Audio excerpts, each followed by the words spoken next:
Hello, everyone. Welcome to the International Institute of Genealogical Studies. And today I'm Brenda Wheeler, and we're talking English records. So, does anyone have any questions for me before we start? Anyone stuck on anything at all? Well, if you think of anything, write it in the chat area, and I'll have a look at it at the end if we've got time. What I'm going to do is I'm going to share my screen, and when I can find the right screen, that's the one.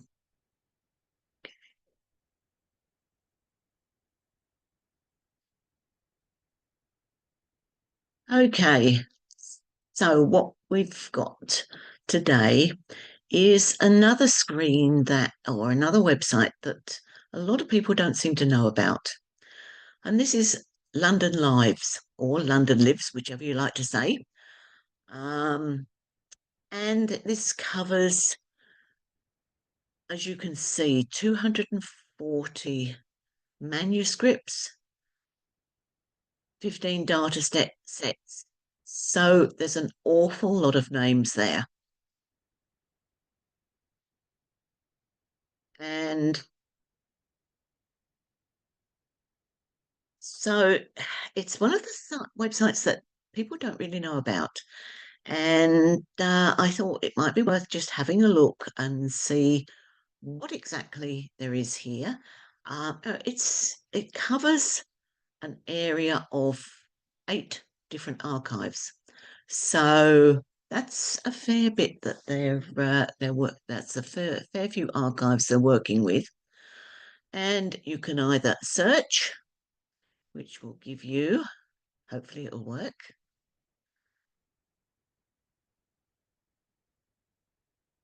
Now you can have a keyword, you can look in any type of document if you want. And if we look here, and you can see the type of documents there are there. A lot of English London records there. It is LondonLives. So what do you expect? But workhouse, settlement records, poll books are the early electoral rolls, and those can be quite interesting because in the old poll books, they actually registered who you voted for. So no secret ballots in those days. St Thomas's Hospital admission registers. There's out letter books where they write letters to the various parishes and say, "Hey, this parishioner of yours is ready for collection. He's recovered. Please come and collect him." And if they don't collect him very quickly, then you get a nasty letter saying, "Will you please come and collect this patient?" I've seen that before now. Bridewell Hospital. Bridewell became famous with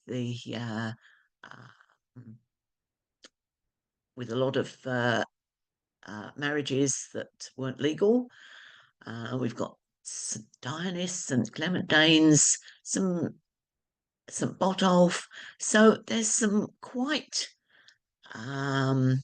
well-known parishes there within London. Now, keywords, yeah, remember that if you're putting in a person's name, you can do that. Just remember that people in those olden days, this is what, 1690 to 1800, people can change the name, change the way they spelt the name. So be aware that it might be an idea to be a bit constructive with the spelling of your names, and just read what they say. Yeah, it's here. It says a keyword search. You can construct more complex phrases using Boolean operators.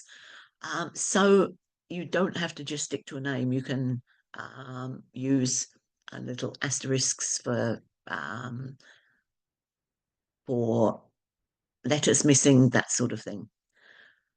So that's one that it is worth having a look at every now and then if you had ancestors who lived in London.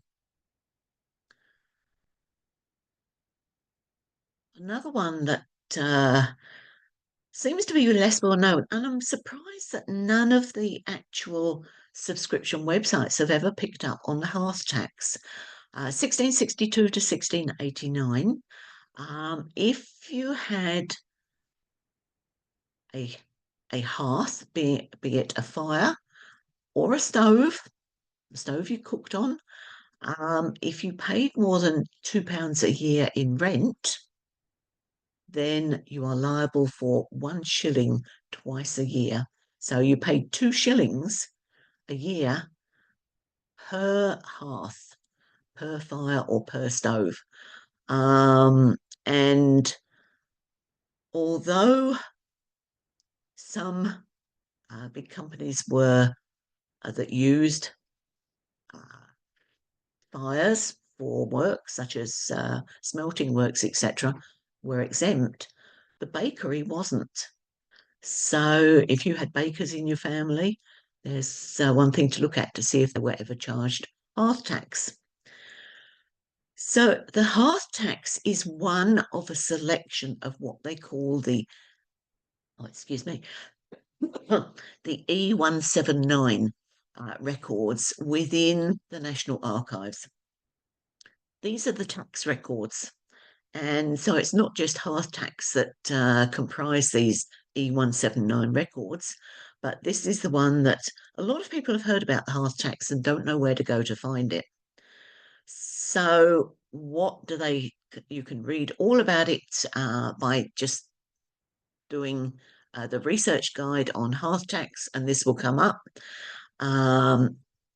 You've got the names of the individual householders, the number of fireplaces they had, and also if people were exempt, you may get the exemption certificates. So even if they didn't have a fireplace, you may get that exemption certificate.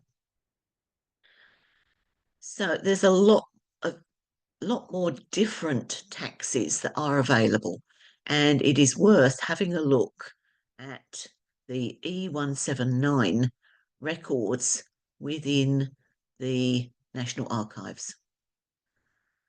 This tells you, I've got the guide here. I went to the research guides, went in the alphabetical listing and picked H for hearth tax, and this is what came up.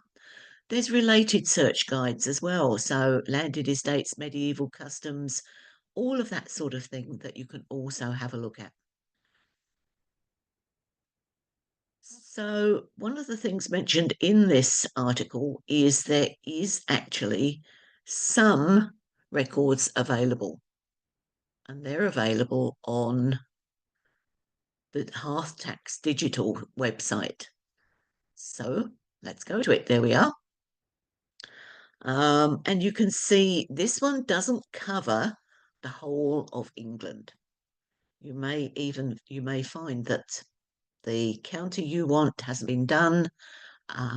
If it's not been done within the archives themselves, then that is something to put on your list to have a look at when you eventually get to England.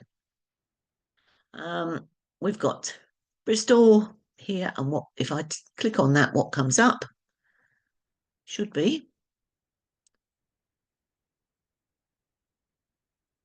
a name, Bristol, and because this is in the 1600s, it's all in Latin. This is one of those areas where your Latin would come in handy. However, if you hover your mouse over this one, it does tell you what the Latin says. So this is a very, very this is almost like the texting we do today on our phones, etc. It would be classed as bastard Latin because he's actually, it's just interesting just looking at it to see at all of the shortening he's done of the words, because otherwise, if you don't understand even the slightest bit of Latin, you'd be lost on this. But luckily, yeah, on this one, on the hearth tax, the digital hearth tax, they have done the translation for you. And we've got to the ones to one side, we've got the different wards that are available within Bristol. And there's your names down here. And you've got there again, Ward Sancti Michaelis, Ward of St Michael. And you've got the list of names and how many hearths they have. So you can see who in the area was quite affluent.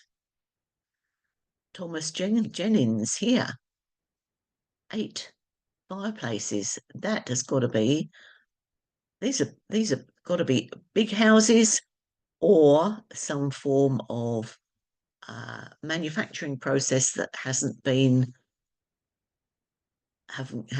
given um, leave to not be charged. So and sometimes it's fascinating looking through at the different names.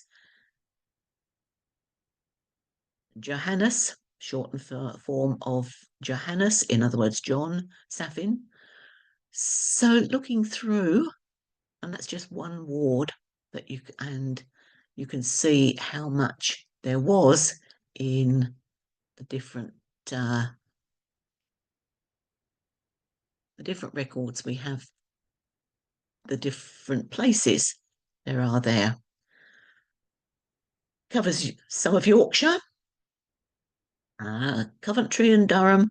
And remember, even if your ancestors had migrated by the 1660s or so, remember, they didn't all go.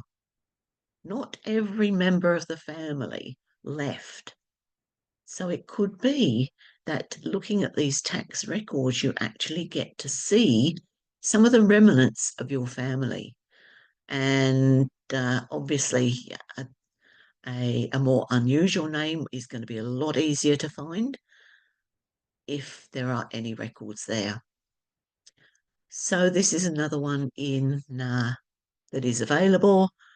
You can see with some of them there's different dates when they were done, because this was 1664 to 1686, 1660 to 1686.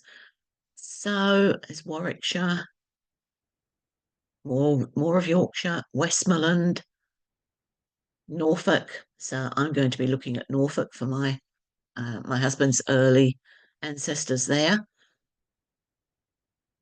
So the hearth tax, there was a website, and it was taken down due to the normal problems we get with websites these days. But now it has been resurrected, and if you want to see more about it,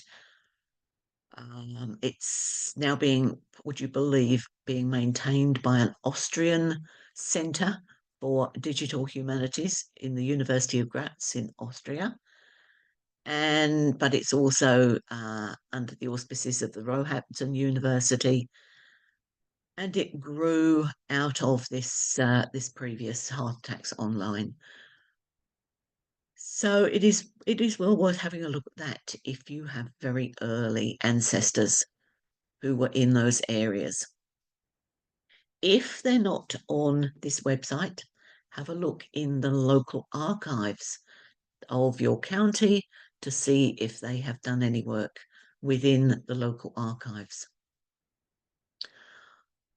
Okay, now one of the other things that I wanted to show with you, I'm going more now because it is getting near Remembrance Day. 11th of November was the day selected as Remembrance Day for the First World War.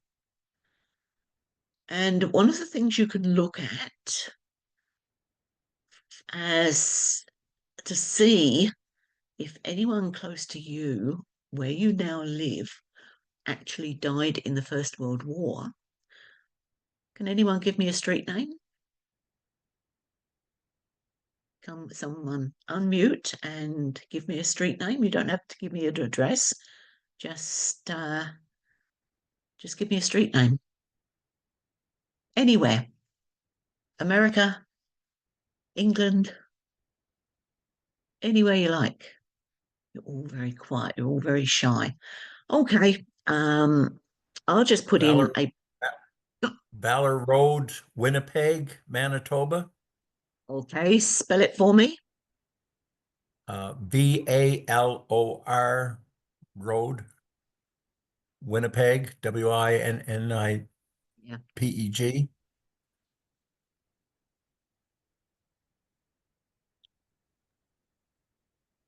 V, not B. Ballard Road. Oh, sorry, B. V. V. Right. Okay. Let's see what we end up with. No matching address. Right. Okay. So unusual that Canada doesn't seem to be involved. Let's just have a look at somewhere, at any rate, in the US. Have a look at this little. Here we are. Look, there's a whole load coming up now.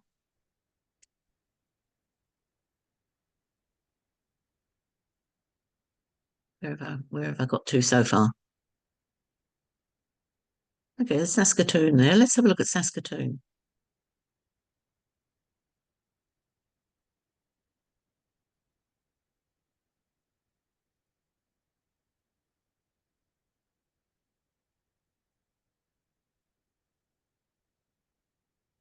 A lot of these are cemeteries here, but I go even further in.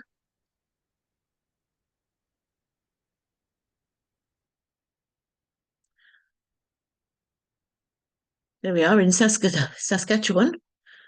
You've got Corporal Clubb, who was in the Canadian Infantry, and you've got Private Herman George Grenke, Princess Patricia's Canadian Light Infantry. So what happens if I move out a bit again? Hopefully I'm not...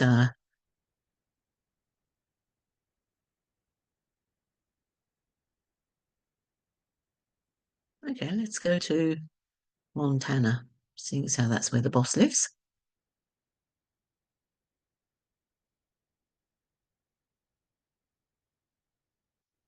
Some of you are thinking, well, I've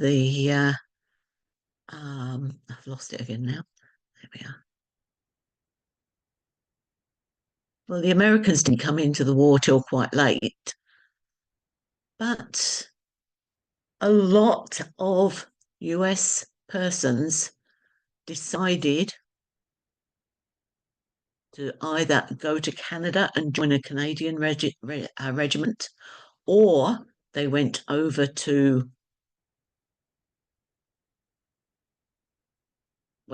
England and joined an English regiment.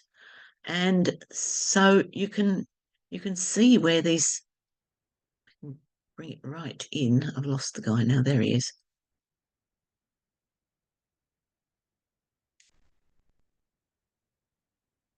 Sometimes you can narrow it right in to find.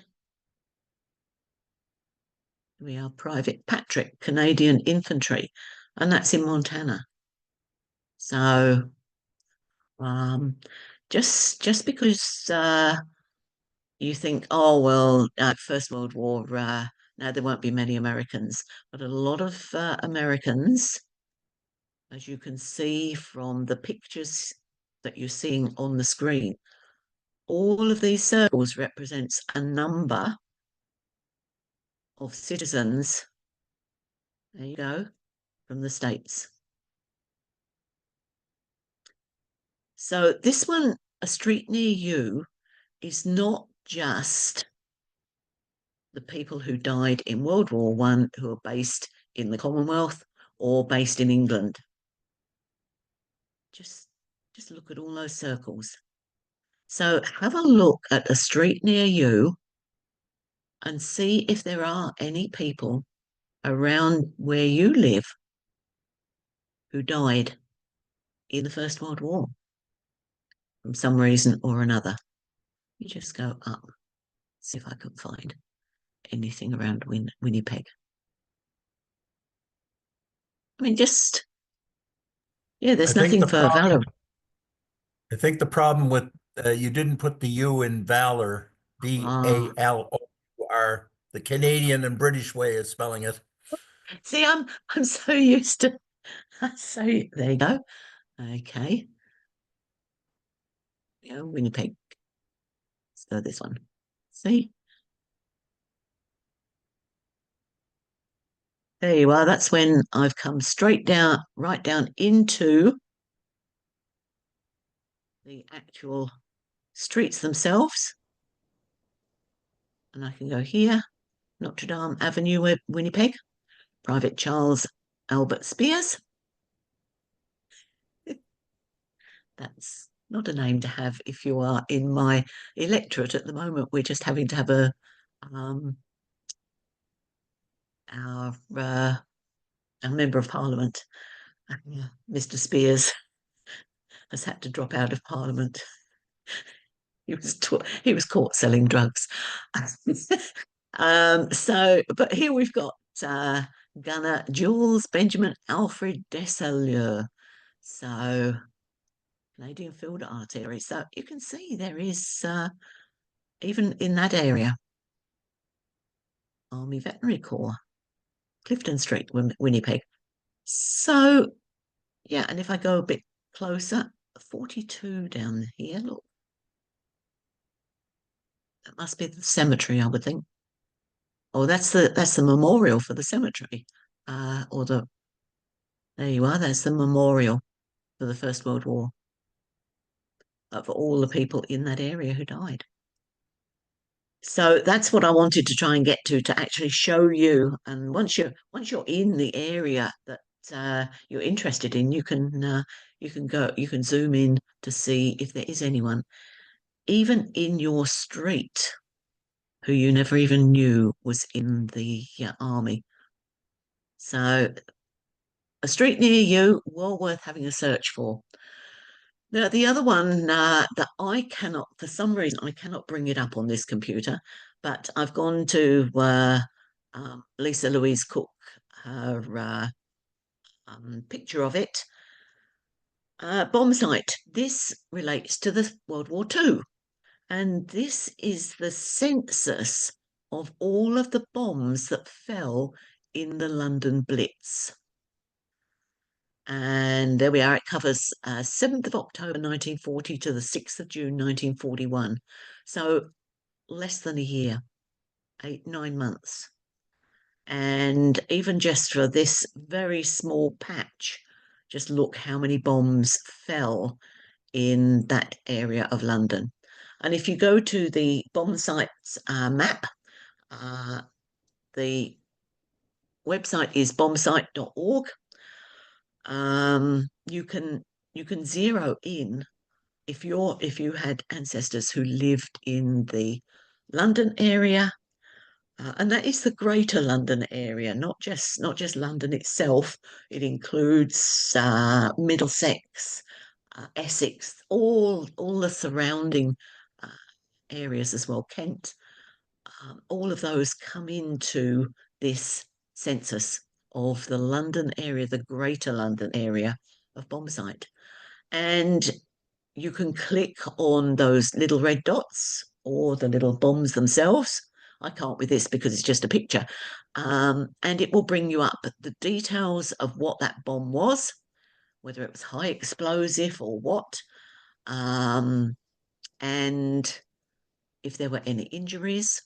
And also, it will bring you up pictures of the streets. And if anyone has put in memories that they had of that time, they are also on that website. So it can be very sad map to look at, especially if you had ancestors who were living in the London area. I'm going to finish up with just one more, and that is the Commonwealth War Graves site. I suspect a lot of you have know about this website, but I thought it was worth just remembering uh, what it is, and I can I can search here for someone I know is there. Up comes the various names cooling, and I think it must be this one I'm looking for. Let's have a look and see. No, this one's in France, but anyway, it gives you a lot of information. You've got where they were buried, and you can look at a picture of the map of the grave, of the cemetery, and see exactly where they are. So it's there again. It's worth having a look at. I'm just gonna let's see if I can find the one I was looking for. What's his name? See if that brings it up. There we are. That's him.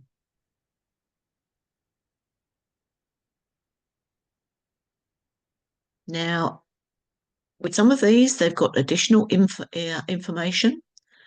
Son of Ernest George and Violet Cooling of Shepperton in Middlesex. So it's not just where they're buried. In some cases, here I've got the Regiment Royal Ulster Rifles, 2nd Battalion, the London Irish Rifles, and he was actually in Tunisia when he died, when he was killed. And we don't know. He's a missing soldier. And there doesn't appear to have been anything much done in Tunisia about finding soldiers, the missing soldiers. And so my husband has done his DNA because his mum was Winifred Cooling, the sister of Violet Cooling. So which part, okay, we'll just open it up here. Which part of their DNA matches? And which part of that DNA has Ernest Arthur Cooling got if they find him? We're looking down the mother's line. So it's going to be mitochondrial DNA. And because my husband has got his Y-DNA and mitochondrial DNA on family tree DNA, if they are looking for a match, then he's there for them. If they ever try and find the missing soldiers in Medjez al-Bab Memorial, Tunisia. So on that note, I will go back, stop sharing, and go back to the Zoom website. Hopefully that's given you something to look at this weekend. And remember some of those soldiers who may well have been related to you that perhaps you didn't even know about. Okay, thank you very much for coming this morning. This is Brenda Wheeler of the International Institute of Genealogical Studies. Thank you.